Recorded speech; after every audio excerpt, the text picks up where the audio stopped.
Live from the Export Beer Garden studios, you're listening to the BYC. And as predicted, the Black Caps were handed a hiding from a rampant English side. For cricket fans in this great country, the only consolation to grab onto is that our brothers from across the ditch are getting a similar thrashing by the Indians. Though, to be fair, propping ourselves up by focusing on the misery of others is hardly a healthy way forward. Instead, we'll put the microscope on this New Zealand side and start applying the blowtorch, particularly Dylan Cleaver, who came into the studio this afternoon absolutely steaming and with the knives well and truly drawn. And first and foremost, afternoon, fellas, and Dylan, look, I got to put it right out there. A predictable result, as far as I'm concerned. Yep. Disappointment for Black Cap fans. But I got to just put it out there, mate. And it often baffles me. This is a superior England side, full of confidence, who have massively bought into their game plan, who are on the rampage against a New Zealand side that is not equipped at this moment in time to cope with them. That's not to denigrate the Black Caps. We're still massive fans. But over the 5 days of a test match, you're going to be found out. Yeah, I think we should probably denigrate them a little bit. Of course you'd say that. God, no, straight in there. Deuce goes Cleaver. If you look a couple of years ago, the personnel is not massively different from the English team that we had the wood over on both sides. Like, it's not a hugely different Black Caps team that went over and beat them in that test series. Should have won 2-0 before the World Test Championship. Kyle Jamieson broken back.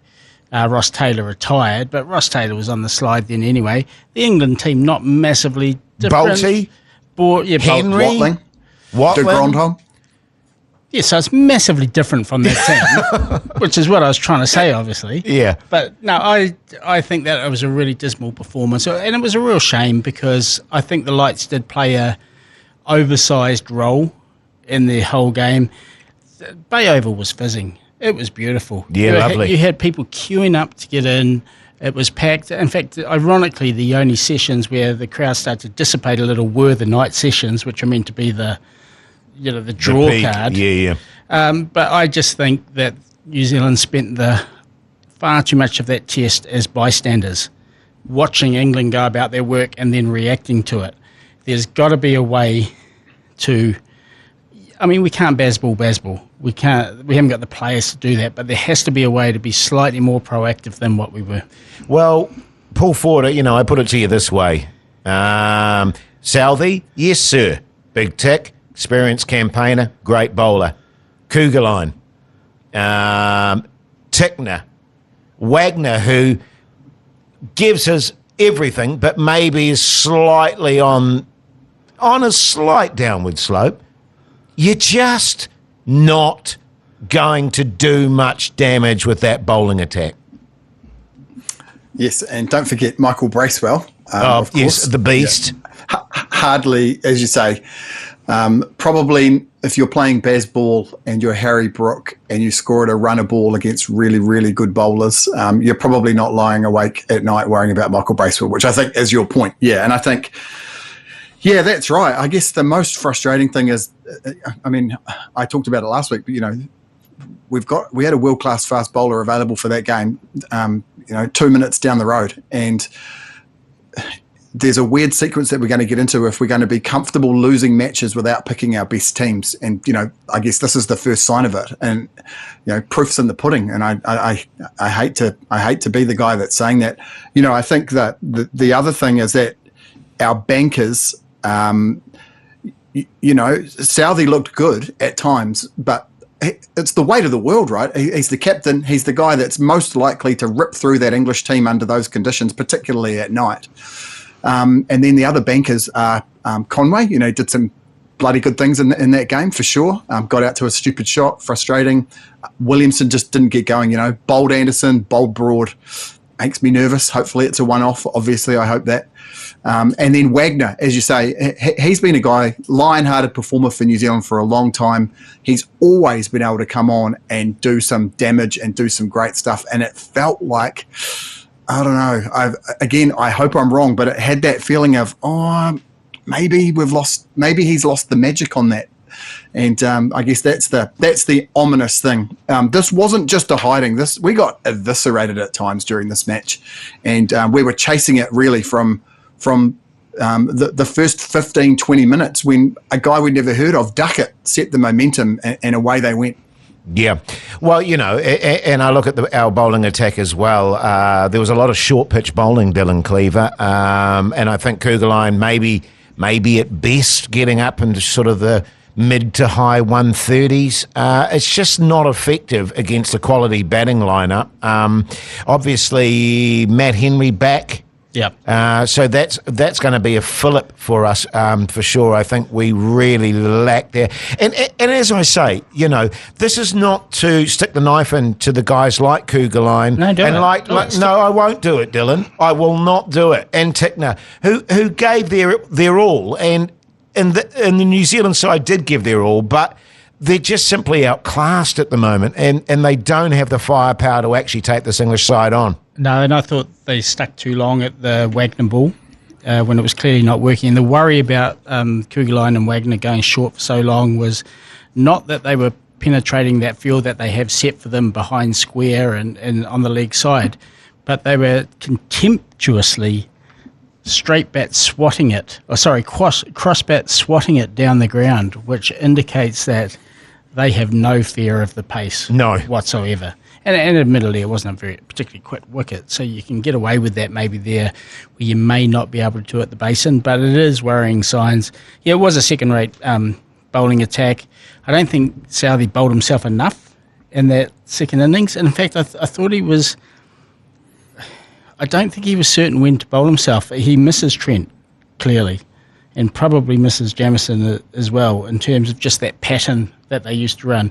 Matt Henry will help that coming back for this test, although we've got to remember that Matt Henry is the white knight, averages more than 40 with the ball in test cricket. Yeah, but that record's been on the improve in the last sort of season and a half, though. Well, it had to be. Well, yes, that's true.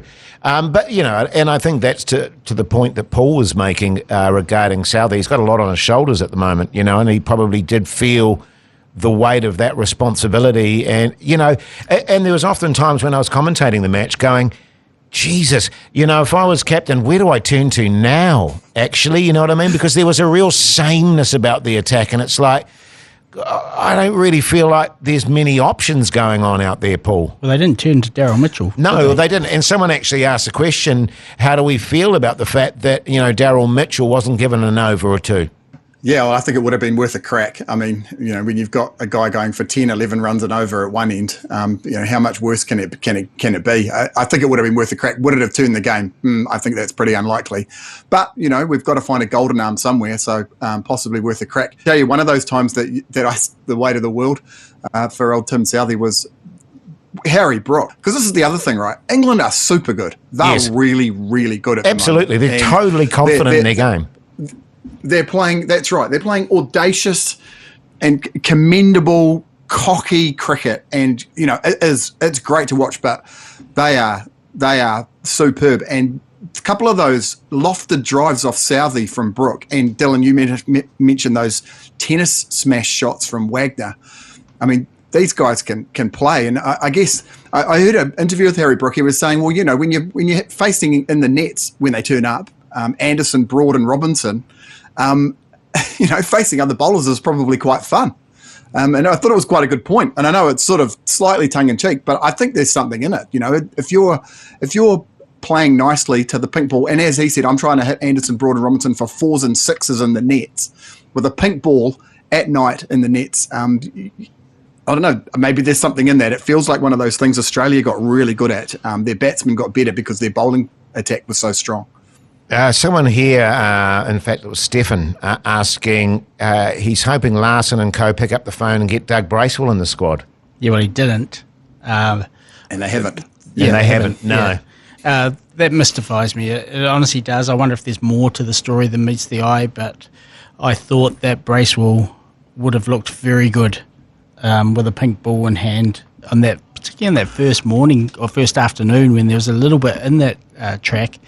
Instead, we had Kugelijn and Tickner bouncing. I actually thought Tickner was pretty good, wholehearted, and probably beyond criticism right at the moment because of what he's going through in his personal life with his father, and some of those photos from the father's homestead just south of Napier were I was staring at the mouth, jaw dropped open. Yeah. Just silt, mud, devastation everywhere. So I hope he plays. It'd be very Gary Stead to drop him now, wouldn't it? Yeah. Well, and it actually, to be fair, puts things in perspective a little bit, doesn't it, fellas, with the sort of carnage going on. We were pretty lucky to actually get a test match. What are we feeling about the batting? Look, positives, Blundell. And I was reading somewhere just recently his last 12 test innings at an average of 80-odd. He's really found his game. He looks good and doing a good job there, Paul Ford. Yep, totally.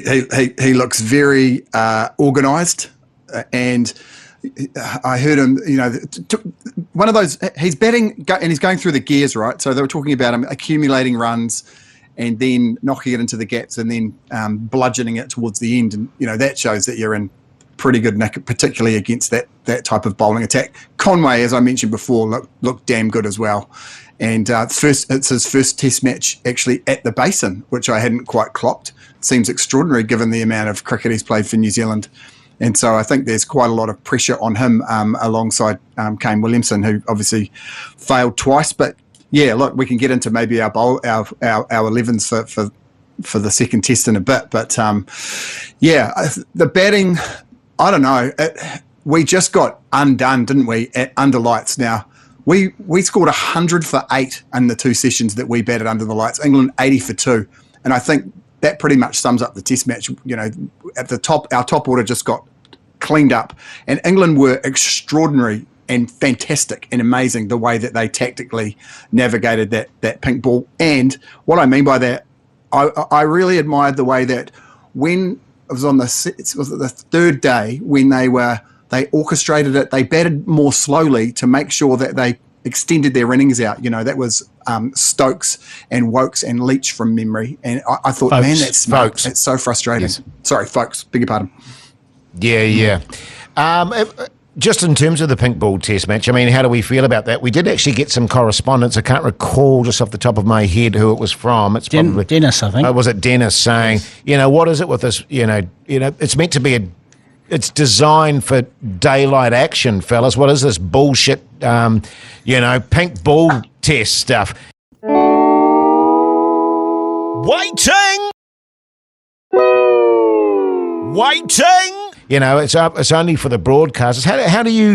How do you genuinely feel about the pink ball test, Dylan?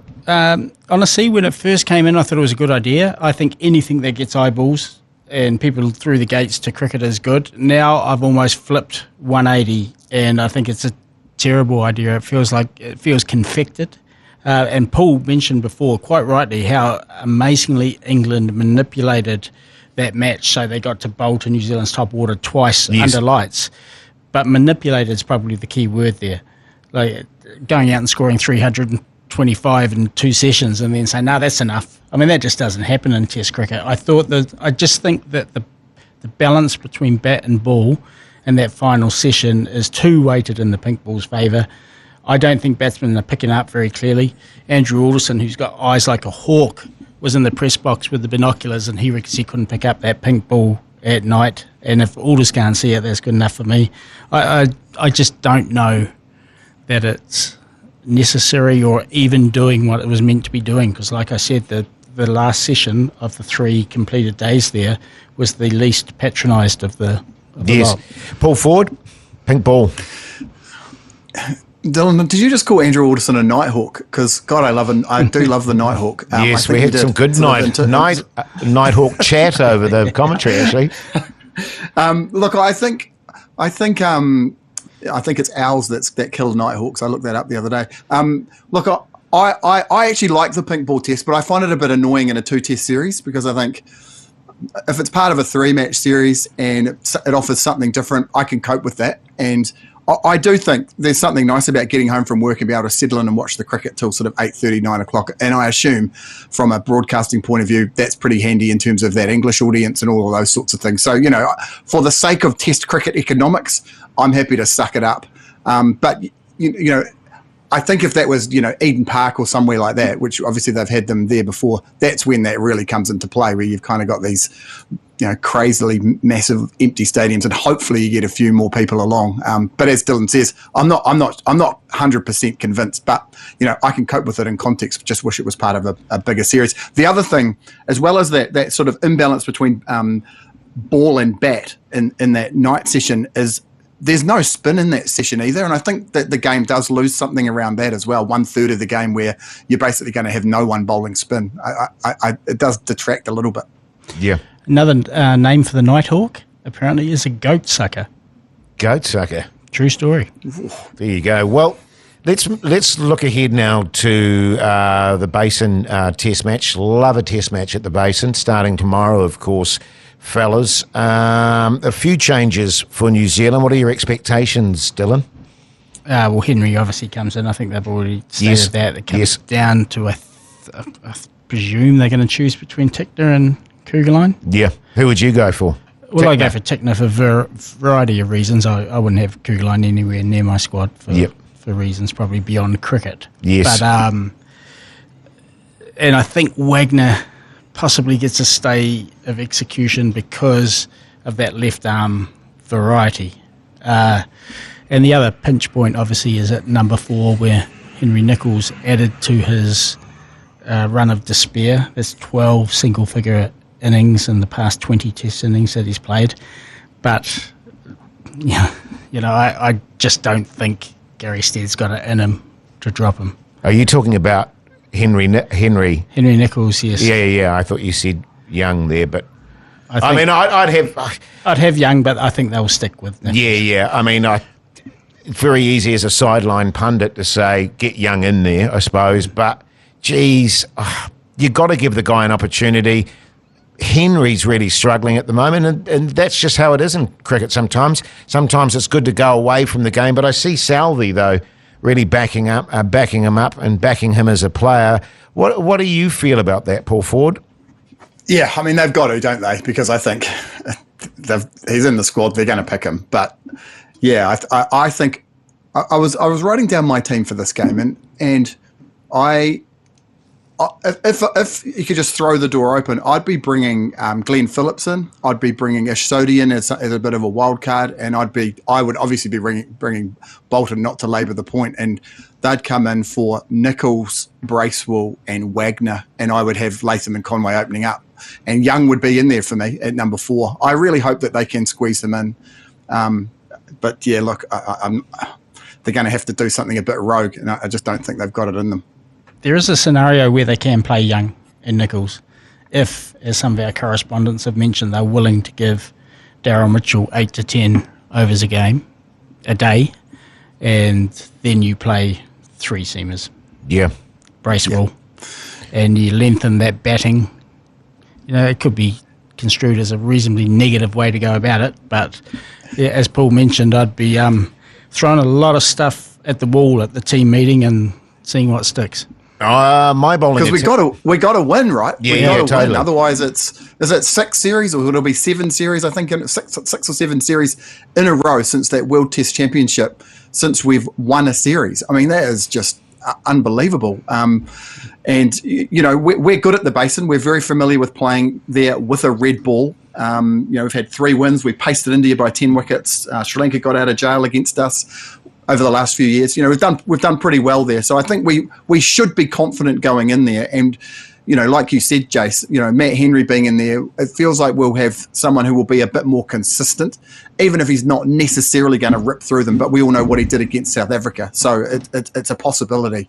And maybe just as a side issue to that, with Matt Henry coming back into the side and opening the bowling, it's not the place for Wagner, is it? No. Opening the bowling, let's be honest. First drop is where he's better suited. My bowling attack would be Salvi, Bracewell, Henry, Lister, and Sodhi. Beautiful. That is radical. I'll give you that much. I'd watch that. But there you go. But so it's probably not going to be massive changes. But I really do believe that Young deserves an opportunity, and that's not to diss Henry Nicholls, he's been a good servant and is still a part of the picture.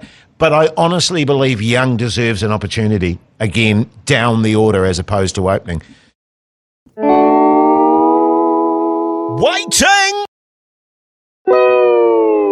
Waiting! Hey, bad news for poor old Kyle Jamieson, fellas. Jamieson will undergo back surgery later this week, casting doubt over his long-term future in cricket. Devastating blow, and talking about the Black Caps at the moment, because he's been the standout bowler for us over the last couple of seasons. What a loss that is, Dylan. Yeah, it is. The poor bastard. But I'm quite pleased that they're doing something that I guess you'd call a more radical intervention now, because I guess it gives them more chance than this boom or bust. You take time out, you build your strength up, you come back, you do it again. So I think this probably gives them a better long-term prognosis. Yes. Than managing it. He is a significant loss. It totally is. And I mean, 72 wickets from 16 matches at less than 20. I mean, it's a phenomenal record that he was crafting. I think you mentioned it last week, Dylan. It is eerily reminiscent of Shane Bond, though. Jamieson 72 from 16, Bond 87 from 18 Test matches.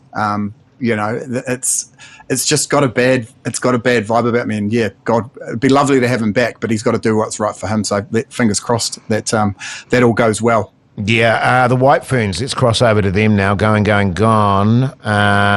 Left it too late, Dylan. Yeah, I mean, their best performances came when they were basically out, or they needed a miracle to stay in. They beat the two teams. Because it got down to, from recollection, Bangladesh had to beat South Africa, the hosts, in order for them to get through. Yeah, they did. I mean, there was a scenario where if they had absolutely pantsed those two teams and South Africa had got a little bit closer to Bangladesh got a bit closer, it could have been 3 teams on 4 points and New Zealand squeezed through, but they just were hopeless in those first 2 games and paid the price for it. Yeah, we were talking about this in the previous podcast, actually, Paul Ford. Disappointing, really, and it's been a few World Cups now where their performances have been disappointing, and I imagine after this particular tournament there's going to be some serious reviews going on as to what's happening with the White Ferns. Your mate Tom Sawyer is going to be pretty busy, and that's the thing. We always talked about them relying on the big guns, if you like, and they didn't take at least one of them. Satterthwaite obviously didn't even travel, and then Sophie Devine had a real, just a shocker of a tournament. 19 runs in 4 bats and averaged 6, and they're so reliant on those big names to score all the runs, and it was really left to Susie Bates and Amelia Kerr, and Maddie Green did decently, but just never really got going, and the batting looked pretty terrible in those first couple of games. Bazudin did all right too, didn't she? She was moved up to opener, she got a 44, average 22 for the tournament. So hit and miss, I'd say, from that point of view. But at the top of the order, that's okay, right? You can cope with that. Yep. But it's not all bad news, fellas. It's not all doom and gloom in the cricket world. The Aussies degraded again. Yeah, boy. Yes. But as I say, we can't really be pumping ourselves up because the Aussies are getting an absolute arse slapping. But not doing well, Dylan, over in India. No, they went to Delhi, and in the smog of Delhi, they capitulated again with a really bizarre mix of reverse sweeps and sweeps. Yeah, and they really combusted on that front. And something Pat Cummins pulled out in the second innings, I can't even describe that shot, where he kind of half went down on his haunches, half swept, half pulled, and honestly the ball would have been a foot below his bat. It just looked like a scrambled mind, and perhaps he did have other things on his mind. He flew out straight away to go and address a family matter, so he's away from the squad at the moment, but will return. Hazelwood flew over there, didn't play a game, and is flying home. Warner got concussed and missed the second half of the second test, and actually before he got concussed he cracked his elbow, and that's kept him out of the rest of the tour. They've been flying spinners in and not playing spinners that were already there. It just looks a really, really It's a debacle. It's a messy tour, and yeah, talk about reviews. There'll be a few reviews from there, I'm sure. Yeah, it struck me actually watching the Australian batsman against the Indians. It's just clueless in many respects, and it reminds me of the story I think it was Ian Smith told about the great Andrew Jones when they were over in India doing cricket shots in the mirror there, trying to work out how to play the Indian spinners, but they look clueless. And as Dylan has pointed out, with various scenarios going on, Paul Ford, it looks like a bit of a debacle for Australia. God, that's sad news. Oh, yeah. Look, yeah, get the world's smallest violin out for sure. Yeah, I think Agar's the other one that I think I just saw he's gone back to play cricket for New South Wales. So, hasn't even played, just gone. And I did see the other thing that the Aussies do, like some of those former players, Mark Waugh and Matthew Hayden on the commentary, Dylan's great mate, Matthew Hayden. Matthew Hayden has come out and said that he will happily teach them how to play against India any time of day or night. And I don't know if you saw, but after that horrendous innings where they lost, 7 for 25 or whatever it was, he was out there with a broom in the middle of the pitch, sort of taking the piss out of the Australians for not knowing how to sweep. And it was just brutal. I mean, it's sort of funny on one level, but he's great mates with Langer. And there's just this undercurrent of back in my day. It's unbelievable. But whatever they've done to prepare for that test series, it has not gone well. And you do think, they played no warm-up games on those Indian conditions because India would have put them on green seamers. And there's something kind of a bit funky about this whole thing, and the Indians are going to be ruthless. Yeah, great stuff. Okay, well, right now it's time for the ever-popular Paul Ford's News or Ruse. Yes, and you guys, Hoyte Cleaver, are the current holders of the Oi Hoi Challenge trophy, thanks to the sage financial advice of Bandam Ram Vistraka last week, of course. And I just, before we get started, it's important to note the power of News or Ruse. I said last week that Chetan Sharma would not survive the week, and Chetan Sharma, the chairman of India's cricket selection committee, has resigned following the sting operation that we talked about, and as predicted on News or Ruse last week. Great stuff. I know this seems like fun, but we've got a huge amount of power here, boys. Absolutely. We're not afraid to use it. Oh, look, I'm fully expecting Ben Lisser to be in the next bowling lineup, and if he's not, I will absolutely be fuming. It'll really get up my goat, Dylan. But anyway, Paul, carry on. As you were, yes. Number one, the Barmy Army trumpet was damaged at the Mount. But New Zealand Cricket and the Black Caps have come to the rescue to ensure the music will continue for the second test at the Basin. The trumpet, of course, is a core part of the sights and sounds of the Barmy Army. As it announces the start of their songs and chants, it captured the eye of some Black Caps fans on Saturday at the first test at the Bay Oval.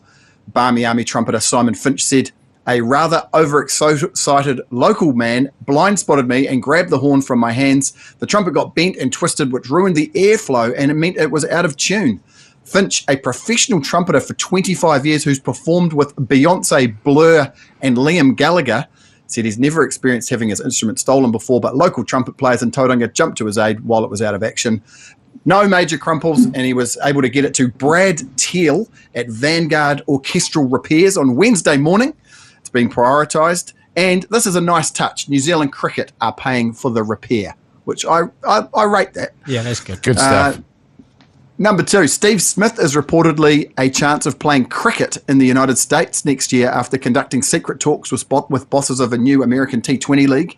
The inaugural MLC competition. Yeah. I'm so excited about that, aren't you, Jase? Gets underway in July this year, played across 3 weeks in Texas and North Carolina. 174 million Australian dollars has been invested into this tournament by the likes of Microsoft boss Satya Nadella, Bollywood legend Shah Rukh Khan, and movie producer Peter Jackson. Each of the 6 franchises has $1.5 million to secure 18 players. Cricket New South Wales has a strategic partnership which will allow their players to feature in New South Wales Premier Cricket and play in the American T20 tournament. Chief Executive of New South Wales, of course, Lee Jamon. And coming back to Steve Smith, he's turned New York into a second home and will not be available for this year's comp because it clashes with the Ashes, but News Corp reports that the 33-year-old has been in talks about appearing David Beckham-esque in 2024. And number 3, Temba Bavuma has been named the first black African captain of South Africa's Test cricket team in a major shake-up of the squad. Dean Elgar's been axed as skipper, though he's still in the team to play the West Indies later this month. Chief selector Victor Mpitsang was fired. 5 players who were part of a heavy series defeat in Australia were dropped. The new coach, Shukri Conrad's got wide powers. Coaches need to have a big say. That's what he's been quoted as saying. And he just made it really clear. We had a full complement of players to select from, and we chose to throw away a few people's careers. So there you go. That's what's happened. Temba Bavuma in charge over there. Interesting, really, because I don't know how I feel about him as a skipper, Dylan. What's that? I don't know. He's quite a good skipper, actually. Do you? I'm not sure how I feel about him as a white ball batter. Sure. Mind you, he did get 100 not long ago in the wipe against the English. Does it go quick enough, though? Yeah, he pounded it, man. Okay. Who's first? You. Second story. It's more. It's less than 150 million. Was that the quote? Okay. It's less than that. I'm going second story, and I just cannot see a world in which Peter Jackson invests in cricket. Oh, that is correct. Jesus, how stupid! I thought as a thespian, Jase. I really how stupid of me. Yeah, God. I'll text you on the WhatsApp next week. Yeah. Thanks, mate. Hey, right now it's time for Obscurity Corner with Dylan Cleaver. Obscure players of the 90s. Yeah, interesting one here. I've gone through some scoreboards from the early 90s. Northern District's where it now, and I've found a player by the name of David White. Played a few games for ND, scored a few centuries. Modest record, probably averaged under 30, and then just disappeared. Can't find anything about him anywhere. So if anyone can help me with that, David White, ND, grew up in Gisborne. There are some rumours that he might have gone over to Bristol and had something to do with rugby. But yeah, David White, ND, is my obscure player of the 90s. Good stuff, mate. Now, I believe, because you've got a skedaddle now. Yeah, I do. You're off to the basin, are you? Yes, I am. What are you doing down there? I might be sleeping in my car. Really? Yeah, having a few fortune favours, watching a bit of cricket. Isn't 40 putting you up? No, I haven't arranged anything yet. But yeah, I might just be parked outside his house in Karori. Totally. Front seat reclined. Yeah, nice. If Lane's anywhere near there, though, I think it's probably best to avoid. Yeah. Just I'll a put reminder. a cone out on the road for you. Just a reminder, by the way, we will be doing the ACC commentary of the second test, obviously, and travel well, Dylan. Thank you, Jay. Mate, take it easy. She's a long haul down to Wellington, that's for sure. But right now, it's time for... Let me get my papers in order here, fellas. Jase's commentary, Nook. I just want to let you know, by the way, we had a lot of good answers regarding the commentary section last week, Paul. And what we're going to do now from now on is we'll pick one of the winners and fire out a Steady the Ship hat. All right? Nice. But this features... Tsunami of messages came in, actually, Jase. Tsunami of messages came in last week, which is great. So thanks for getting in touch, everyone. This is the great Bill Lawry. Bowling! Dear, oh dear, Marshall, 16 runs off 12 balls, tried to put him over mid-wicket, and Joel Garner, too straight, too consistent. Bowled the fucky wicketkeeper. Bowled the fucky wicketkeeper. Bowled the fucky wicketkeeper. Bowled the fucky wicketkeeper. Yeah, well, there you go. It's a little bit garbled, but bowled the fucking wicketkeeper, said Bill Lawry. Now, the question I have today regarding that piece of commentary and the great Bill Lawry, how long had Bill Lawry been a commentator for Nine Network before he retired in 2018? I was quite surprised when I found out the answer to that. Quite surprised. Long time, Paul, a long time. Well, I was going to say, he's 86 years old, or 85, 86 years old today. So, you know, I'm not saying today's his birthday, but on this day. So he's way older than I thought right now than I thought he was. He was commentating. Magnificent. I never thought I'd say it, mate, but I actually miss him a little bit, you know, given the staple that we have at the moment. Yeah, totally. God, you take him over, I mean, Hayden and War and Yeah, I'd take him over most of them. Yeah, there was obviously the lovely double act and all those sorts of things. He got kept in check, and I think that's the thing that we seem to be missing. It's got a it's hard to believe, given how sycophantic Laurie and co were, that yes, they seem way less sycophantic than the current crop. It's bizarre. It is very bizarre, but right now it's time for Paul Ford's Cricket Violence Corner. Paul Ford's Cricket Violence Corner. We're back in Bengaluru. 2 people were arrested for stabbing 2 youths following disagreements over a parking spot during a cricket match on the outskirts of Bengaluru. Bengaluru Rural Superintendent of Police, Mr. Baldandi, said the duo tried to assault the inspectors who were tailing them. Despite warnings, they tried to assault our constables with machetes. So the inspectors shot them in their legs in self-defence. An investigation is ongoing. The clash occurred during a tennis ball cricket match right outside the police station. So they do things differently in India, it's fair to say. And the policeman also made it very clear this was not a remote village. This is a main town, and he's not happy about it.